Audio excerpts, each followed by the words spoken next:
یہ بات اور کسی کو کسی قسم کا کوئی شک نہ رہے، یہ بالکل ایسا ہی ہے جیسے اللہ تعالیٰ کسی قوم کو عذاب میں مبتلا کرنے سے پہلے اتمام حجت کرتا ہے، اس سے پہلے عذاب نہیں آتا۔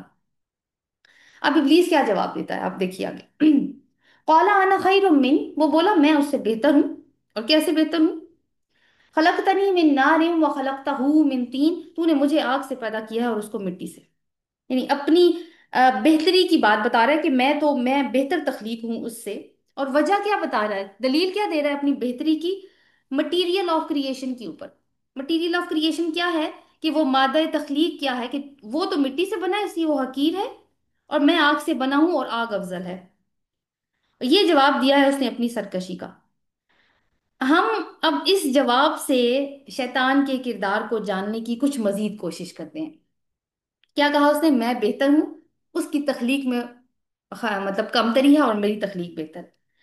تو وہ ذات نسل کا گھمنڈ جو کہ آج کل اس دنیا میں پایا جاتا ہے ہر معاشرے میں، ایون ہر خاندان میں، یہ ابلیس کی ایجاد ہے۔ اللہ نے کہاں بتایا قرآن میں کہ آگ مٹی سے بہتر ہے؟ یہ دونوں ہی اللہ تعالیٰ کی دونوں مادے جو ہیں مٹیریل آف کریشن اللہ تعالیٰ کی مخلوق ہیں، مگر ابلیس نے خود گمان کر لیا بغیر کسی دلیل کے، اور یہی چیز وہ انسانوں میں بھی ڈالتا ہے۔ یہ خود ہی گمان کر لو، دلیل کوئی نہ ہو کسی چیز کی۔ سورۃ انعام میں ہم نے پڑھا تھا کہ قریش کے حلال حرام کے فتوے، اولاد کا ان کا اولاد کو قتل کرنا، فرشتوں کو اللہ کی بیٹیاں بنا کر ان کی پوجا کرنا، ان کے پاس کوئی دلیل نہیں تھی اس چیز کی، سب گمان تھے یا باپ دادا کے طریقوں کی اندھی تقلید تھی۔ یہ ہم نے سورۃ انعام کی 138 سے 140 تک ڈسکس کیا تھا۔ تو یہ کیا چیز ہے؟ یہ ابلیس کی ڈالی ہوئی صفات ہے جو انسانوں میں وہ انکلکیٹ کرتا ہے۔ دوسری چیز اس میں نوٹ کریں کہ اس نے کیا کہا؟ تو نے مجھے آگ سے پیدا کیا ہے اور اسے مٹی سے، یہ پلی لی ہے نا اس نے۔ اللہ تعالیٰ نے آدم کی تخلیق کتنی سٹیجز میں بتائی تھی؟ 3 سٹیجز میں۔ کیا تھی وہ؟ کہ پہلے میں اس کو مٹی کے گارے سے تخلیق کروں گا، پھر میں اس کا تصفیہ کروں گا، یعنی اس میں پرفیکشن لے کے آؤں گا اس میں، اور پھر اس کے بعد میں اپنی روح میں سے اس میں پھونک دوں گا۔ لیکن اس نے صرف ایک بات کو سنا ہے، مٹی سے تخلیق والی بات کو، باقی ساری 2 پوائنٹس کو اس نے انسنا کر دیا، یعنی اپنے مطلب کی بات سنی ہے جس پر بیس کر کے وہ اللہ تعالیٰ سے مزاحمت کر سکتا تھا۔ اور یہ ہے آدھی بات سننے کی عادت، اور یہ عادت وہ انسانوں میں بھی ڈالتا ہے۔ ہمیں بھی دیکھنے کی ضرورت ہے کہ ہمارے اندر تو یہ کوالٹی کہیں موجود نہیں ہے کہ ہم بھی آدھی بات سنتے ہیں، سم ٹائمز صرف اپنے مطلب کی بات سنتے ہیں تاکہ اپنی خود غرضی کو ہوا دے سکیں۔ تو یہ ایک شیطانی صفت ہے، اس کو ہم کہتے ہیں رائی کا پہاڑ بنانا۔ پھر ایک اور چیز جو کہ ہمیں میرا خیال تھا کہ ہمیں لاسٹ لیکچر میں ڈسکس کرنی چاہیے تھی، بہرحال جب ہم نے 3 سٹیجز پڑھی نا آدم علیہ السلام کی کریشن کی، تو اس نے مٹی کا اب یہاں پہ ذکر کر رہا ہے کہ وہ مٹی سے بنا ہے، باقی 2 سٹیجز کو اس نے اگنور کیا، اور وہ اگنور کرواتا ہے۔ وہ کیسے اگنور کرواتا ہے؟ کہ اللہ تعالیٰ نے انسان کے اندر روح بھی تو رکھا ہے، وہ صرف مٹی سے تو نہیں بنا ہوا۔ انسان 2 چیزوں کے کا مرکب ہے نا، ایک روح ربانی ہے اس کے اندر، اور ایک وہ جو عالم بالا کی چیز ہے، اور ایک اس زمین کی چیز ہے جو مٹی ہے۔ لیکن اس نے روح کی طرف توجہ نہیں دلوائی، صرف انسان کو مٹی کی طرف توجہ دلائی ہے کہ تمہارا وجود صرف حیوانی ہے، تم صرف حیوانی خواہشات کی تکمیل کے لیے اس دنیا میں آئے ہو، بس اسی لیول پہ زندگی گزارو اور یہاں سے چلے جاؤ، یہی زندگی ہے، یہی چیز ہمارے اندر ڈالتا ہے۔ پھر وہ جو پرفیکشن کا لیول اللہ تعالیٰ نے ہمارے اندر رکھا ہے، آپ دیکھیں وہ اس کو بھی چیلنج کرواتا ہے، کیسے؟ تخلیق میں، اللہ کی تخلیق میں تبدیلی کروا کر، جو کہ ہم پیچھے پڑھ کے بھی آئے ہیں۔ اب ایک اور چیز اس میں یہ نکلتی ہے اس میں کہ جب اللہ کی طرف سے حکم آ گیا نا کہ میں نے تجھے حکم دیا اور تو نے کیوں نہیں سجدہ کیا، تو جب کتاب سے کسی بات کی دلیل مل جائے، اللہ کا حکم اس بات کی کہ اللہ کا حکم ہے، اس کے باوجود اپنی ضد پہ اڑ کے رہنا اور حجت بازیاں کرنا، تو یہ بھی شیطانی صفت ہے۔ کیونکہ جب اللہ کا حکم آ گیا اور کتاب میں ہمیں اس کی دلیل مل گئی، تو اس کے بعد تو کوئی گنجائش نہیں ہوتی، صرف اس بات کی ایک بندے کو فکر کرنی چاہیے، ایک آدمی کو فکر کرنی چاہیے کہ وہ اطاعت کرے اللہ تعالیٰ کی۔ تو یہ ایک اور ابلیسی صفت ہے جو ہم نے پڑھی ہے۔ پھر ایک اور چیز ہمیں یہاں سے پتہ چلتی ہے کہ فرما برداری کا ڈھونگ تو رچا کے رکھا ہوا تھا اس نے، لیکن جب امتحان ہو فرما برداری کا، تب اپنی اصل فطرت کو اس نے ریویل کر دیا۔ یا یوں کہیں کہ محبت اور وفاداری کے بڑے بڑے دعوے تو کرنا، لیکن امتحان میں فیل ہو جانا، یہ بھی کیا ہے؟ کہ ابلیسی کوالٹی ہے۔ اگلی آیت دیکھتے ہیں، آیت نمبر 13۔ قال فاهبط منها فما يكون لك ان تتكبر فيها فاخرج انك من الصاغرين، فرمایا بس اتر جا یہاں سے،